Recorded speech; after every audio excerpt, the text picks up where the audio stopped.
Hi everybody, Topball here, and today I want to talk to you about some high-level encounters I've been playing around with. We now have the 3 core rulebooks for the 2024-2025 edition of Dungeons & Dragons 5th edition. In the DMG, we got new encounter building guidelines that gives us a certain amount of XP per level per player, and we have the new monsters from the new monster manual that we're able to plug into this equation and get our encounters. I've been playing around with some at level 20 with about 5 players, and I wanted to show some of them to you today because they are a little ridiculous. Let's get started.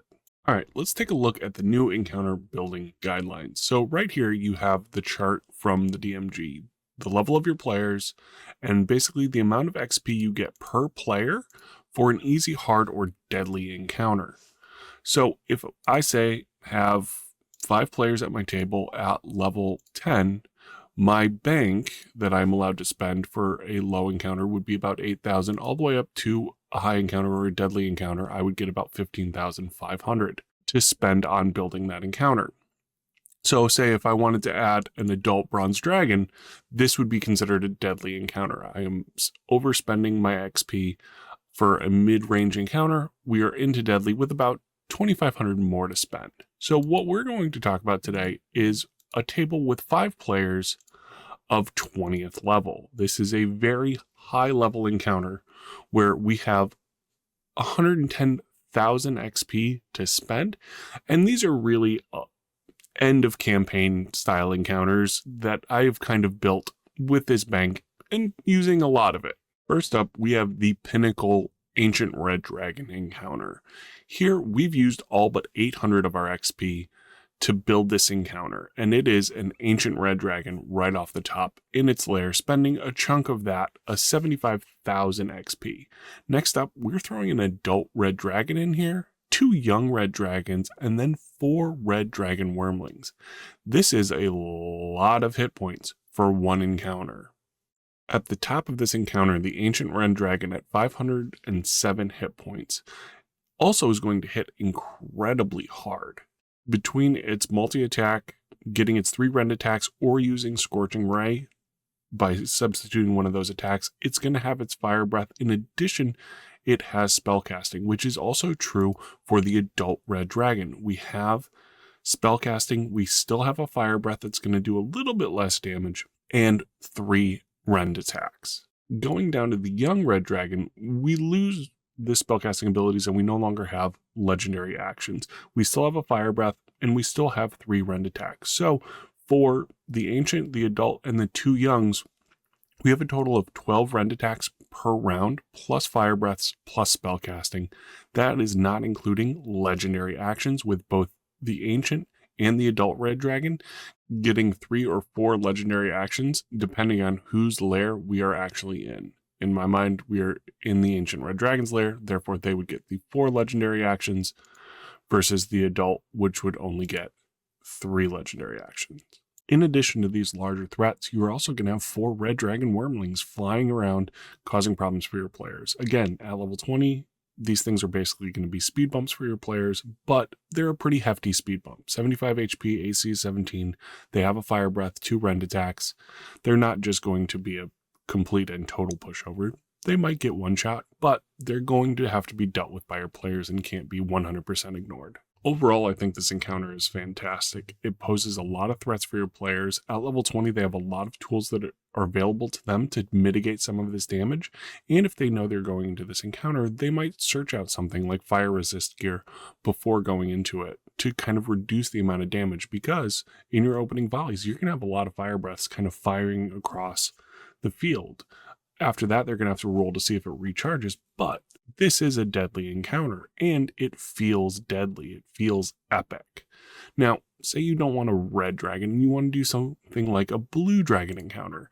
Blue dragons are going to be a little bit lower on the threat scale, so that means they're going to cost less experience. So in this one, you're actually able to use 2 adult blue dragons with your ancient blue dragon, 3 young dragons, and then our 4 dragon wyrmlings again. So you're basically going to get a whole nother adult dragon in your encounter with the same XP spent. Now, blue dragons are still dragons. We're still going to have our rend attacks, we're still going to have our breaths, but they pose some different challenges than red dragons. Even though we have a reduced amount of hit points, a reduced amount of XP, we're getting more dragons, and they have some different things that they can use in that encounter. Things like Cloaked Flight, Sonic Boom.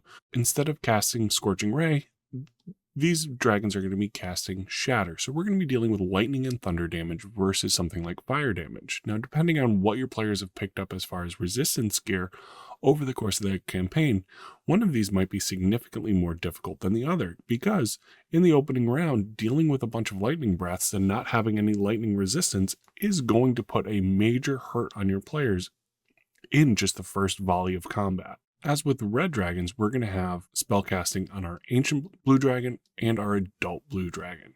Both of these casting Shatter, but at different levels. Now again, this is built to be a deadly encounter. It is using all the XP well past what would be considered a middle encounter, all the way to that deadly encounter. And it feels, again, deadly and epic. Same thing as with the red dragons. This is a epic encounter. And in my mind, I like to think of the players knowing that this is a threat, that there is this ancient blue dragon that they need to go deal with. They need to go into the heart of its lair, and they spend a little bit of time before going there trying to search out things to solve these problems, finding resistance gears to lightning, to thunder before going and facing this final boss, kind of gearing up in a way. Let's get away from the dragons now and go to another one of my favorite monsters to use in Dungeons & Dragons. That's going to be the undead, and you can use the top 5 CR undead in a deadly encounter against 5 level 20 players. That's right, you can use a Lich, a Demilich, a Dracolich, a Death Knight, and a Mummy Lord, and still have 2000 XP to spend. Now, the way I envision this encounter is 5 very powerful undead are coming together for a meeting for the first time in centuries. They're all going to be in the same place, so the players want to pay them a visit and deal with them all at once. The issue with this is all 5 of these creatures have legendary resistances and legendary actions. I do not know if the new encounter building rules takes into account multiple monsters with legendary resistances and legendary actions all in the same space. Because with the Lich, we're going to have different ways of both dealing damage and frightening creatures as a legendary action. We are going to have ways to deal damage and frighten them as a Demilich. We are going to have ways to deal damage or frighten them as a Death Knight. We are also going to be giving all of the creatures in a 60-foot emanation from the Death Knight that are undead advantage on their attacks and saving throws. The Dracolich gets advantage on their saving throws, but creatures within 60 feet of this can't regain hit points. So we have a lot of cool abilities if they were a solo monster, but you start to stack them together, and I don't know if this is a winnable encounter. There are a lot of conditions that these monsters can give to the players: blinding, paralysis, frightened, that can all stack up. If this is one creature in a lair, so the Lich is in the lair and the other creatures are coming to have this meeting, right? So they're not in it. You still have 12 legendary actions that you can take at the end of players' turns for the 4 creatures that are not in their lair, and then you're going to get 4 actions for the Lich. That adds up.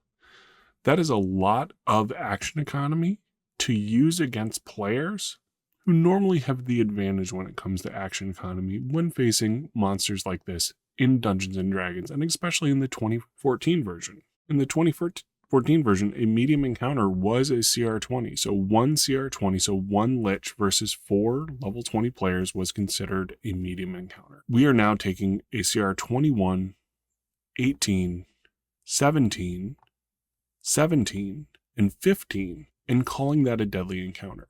And I believe 100% that this one, especially out of the ones that I've created, is a deadly encounter because these things stack so well. You have buffs that they're giving each other, and the amount of conditions, different conditions that these monsters are able to throw out. I mean, I want to run it. I want to see how it plays. I think it would be fantastic. As a DM, it is probably a nightmare to run, but it is something that I definitely want to try. All right, let's move away from the undead and look at something elemental. Here, I wanted to build something around the new elemental cataclysms in the 2025 Monster Manual. Now, for our XP, we are able to use 2 of these. If you wanted to do this as one elemental cataclysm, remove the 41,000 XP, this would be considered a mid-range encounter. You would basically be able to subtract it from that, and this would be a middle encounter. So you could definitely do this at either a lower XP level, which would probably still bring it up to deadly, or do it as just a middling encounter for your level 20 players. Maybe if you were doing one of the dragon encounters later and you wanted to find some gear of, say, fire resistance or something like that, this would be a cool place to hide that gear. Now, for your XP, you are getting 2 elemental cataclysms as well as 10 basic elementals.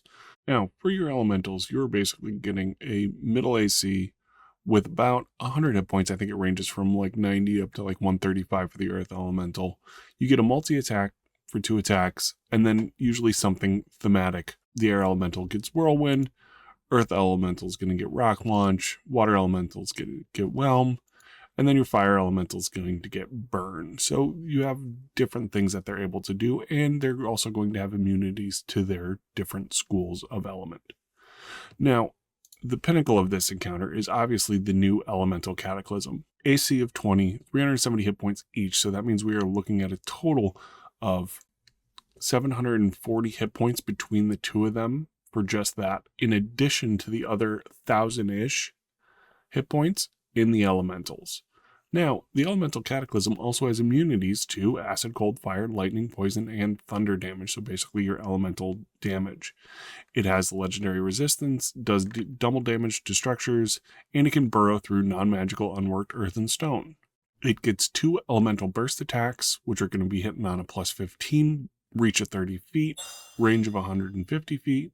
You also get 2 elemental burst attacks. These are going to be melee or ranged attacks, doing about 25 damage, and you get to select the type of damage that it's going to do from acid, cold, fire, lightning, or thunder damage. Now, the cool ability that the elemental cataclysms get are their cataclysmic event. This is going to recharge on 4, 5, 6, so basically 50% of the time. So hypothetically, you'll be getting one of these events per round with 2 elemental cataclysms up. Each of these are going to do basically a different school of damage and have a saving throw associated with it, and some of them will also do condition effects.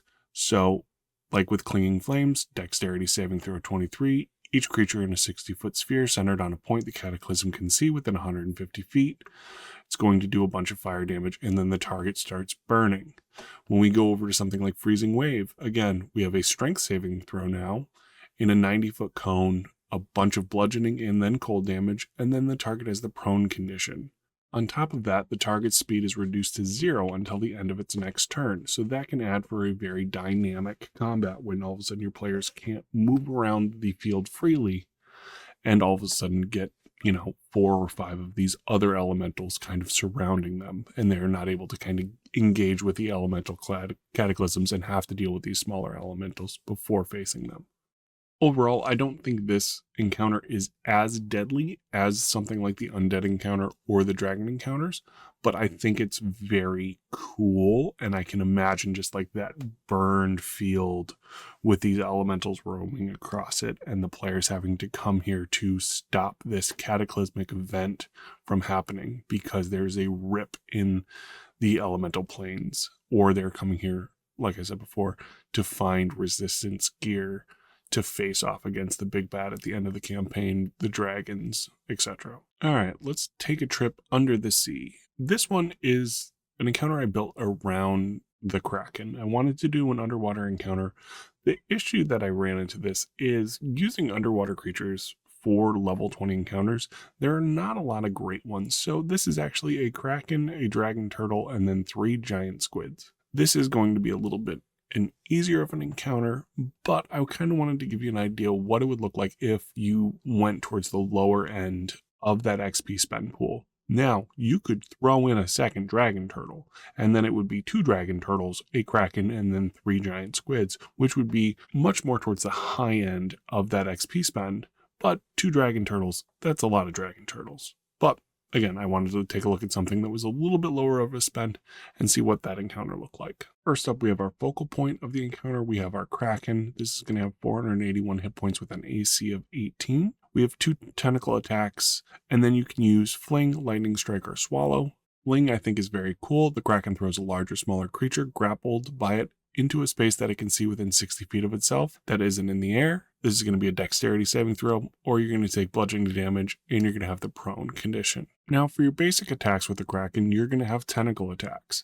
These are going to grapple your players. It's going to give them the restrain condition, and they have 10 of these tentacles that they can hold players in. When we get to the giant squid, you're actually going to see that they also can grapple players, and they have tentacle attacks as well. So this is a grapple heavy encounter, and these grapples are happening on automatic hits. So there's no saving throw off the snap.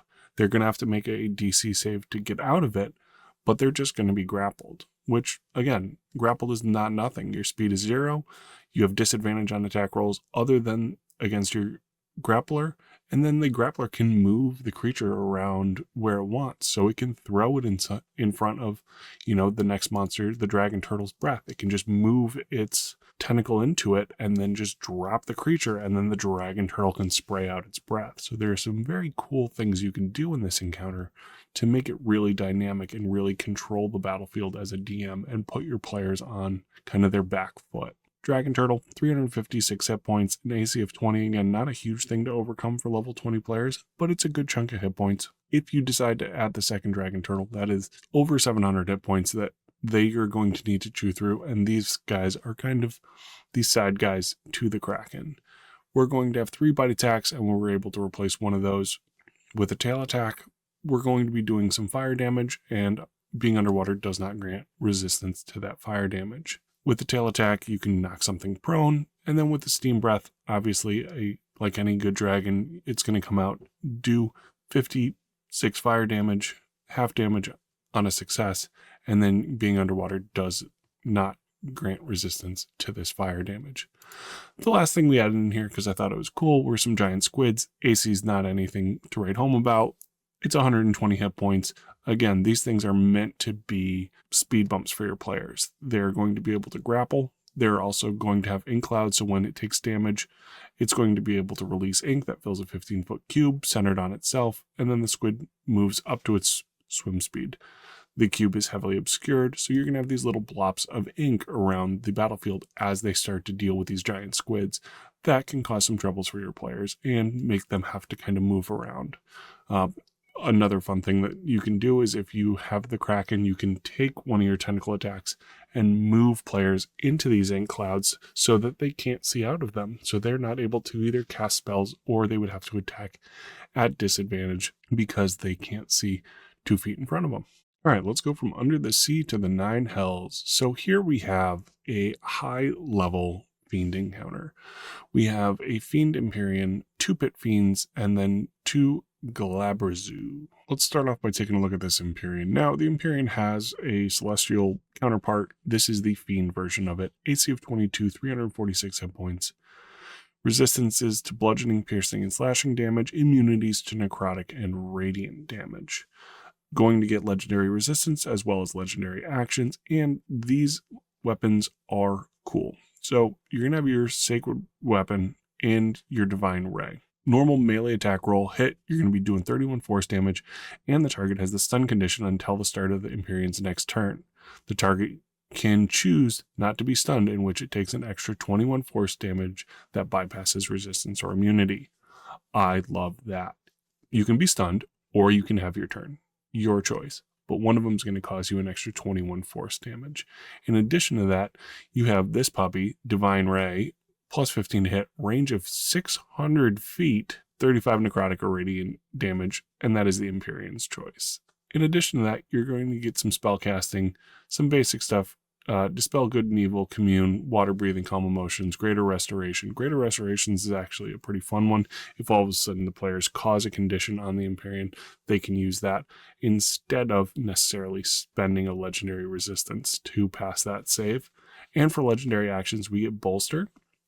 The Empyrean gains 10 temporary hit points on the Empyrean, and each ally within 30 feet of it gain advantage on d20 tests until the end of the Empyrean's next turn. The Empyrean can't take this action again until the start of its next turn. This is going to be something very cool when you're buffing 2 Pit Fiends with it. So let's take a look at those Pit Fiends right now. So 337 hit points, AC of 21, and they are now taking 1 bite attack, 2 devilish claw attacks, and 1 fiery mace attack at advantage. They also have legendary resistances, but not legendary actions. Now, for these, you have your bite, and on a Constitution saving throw, the creature is going to be poisoned. The target can't regain hit points and takes 21 poison damage at the start of each of its turns and repeats the save at the end of each of its turns, ending the effect on a success. After 1 minute, it succeeds automatically. Now, if you have 2 Pit Fiends doing this, making these attacks an advantage, this is going to go off a couple of times and can pose problems even to level 20 players. The rest of it is going to be basic damage dealing attacks. You have your Devilish Claw attack, 26 necrotic damage on a plus 14 to hit, Fiery Mace, 22 force plus 21 damage, and then it does have some Hellfire spellcasting. You can cast Fireball twice, requiring no material components and using Charisma as the spellcasting ability. You combine this multitude of attacks with the fact that the Empyrean is giving you advantage on all these attacks, and you're going to have a couple Pit Fiends that are going to be hitting remarkably hard. In addition to that, I added a couple smaller demons that are large. They're not pushovers. They both have almost 200 hit points and AC of 13, which will be easily overcome by your players. But in addition to that, you have a grapple that automatically happens. They're going to get out of it no problem, but until the end of that turn, they're going to have to deal with this demon rather than dealing with the Pit Fiends or the Empyrean. And you have the almighty power word stun, which is a lot of fun to throw around the table, stunning players, creating an encounter that is going to be deadly. For level 20 players can be difficult, but when you combine things like this, where you're giving Pit Fiends advantage and you're stunning players, grappling them, this is a really fun and dynamic Fiend encounter that I am excited to try at the table. All right, let's head into the Feywild and take a look at what I would consider a level 20 Fey encounter. This again is one of the ones that's a little bit more difficult because the Archhags are a lot of fun, but at the same time, there's not a lot of other Fey creatures with high CRs to spend your experience with. So we went to plants. We're going to add a Blight as well as a couple of Wargs to kind of round out this encounter. First up, we have 2 Archhags, which I imagine as sisters. You have Coven Magic, Legendary Resistance, as well as Legendary Actions on these. So we're going to have our 1 Spectral Claw attack, or you can use Dimension Door or Hypnotic Pattern as a legendary action. Now with 2 of these creatures, that means you're going to be getting 2 casts of Hypnotic Pattern around, as well as 4 Spectral Claw attacks, which, as far as action economy goes, is pretty good. This, I would say, is a lower difficulty encounter, even though we're still using a good amount of the XP available to us. I don't think this is going to be as difficult as, say, the Undead encounter or the Fiend encounter or any of the Dragon encounters, but is still very cool and very thematic for your players. As in the multi-attack for the Archhag goes, you can use 2 Spectral Claw attacks and Crackling Wave. Basically, you're going to have an auto prone on the attack. It's going to do 17 force damage, knock him prone. And then for Crackling Wave, you have a dexterity saving throw of 22, each creature in a 60-foot cone, 32 lightning damage. On a success, you're going to take half damage. And on a failure or success, the target is cursed until the end of the hag's next turn. The target can't take reactions until the curse ends. As a bonus action, that Archhag is going to be able to do an additional 14 lightning damage to every creature that is cursed within 60 feet of it. If you have 2 sets of Crackling Wave going out and 2 Archhags casting Witch Strike as a bonus action, you're going to have a lot of lightning damage that is going to build up over time, 100%. Now, at 333 hit points, the Archhags are definitely not pushovers, but we wanted some hit points to be in between the Archhags and the players, and that's why I went with the Gulthias Blight. Again, not a ton of hit points, but the Bright Seeds ability. When you finish a long rest, the Blight expends 1d6 seeds into an unoccupied space on the ground within 30 feet of itself. After 24 hours, the seeds become creatures under the Blight's control, 1d8 for each, Twig Blight, Needle Blight, Vine Blight. So we're going to have a lot of smaller things that our players are going to have to deal with. Again, these can all be knocked out with a couple well-placed AoEs, but they're going to add little speed bumps for our players before getting to the hags. In addition to this, Life Draining Root I think is a very cool ability, and as a higher CR plant, it is not going to be doing low damage. We have 25 damage from our slam, as well as 20 damage from our ranged attack. Now taking a look at Life Draining Root, this is going to allow the blight to heal itself, as well as reduce the maximum hit points of the creature. It's going to be a Constitution saving throw on one creature the blight can see within 30 feet.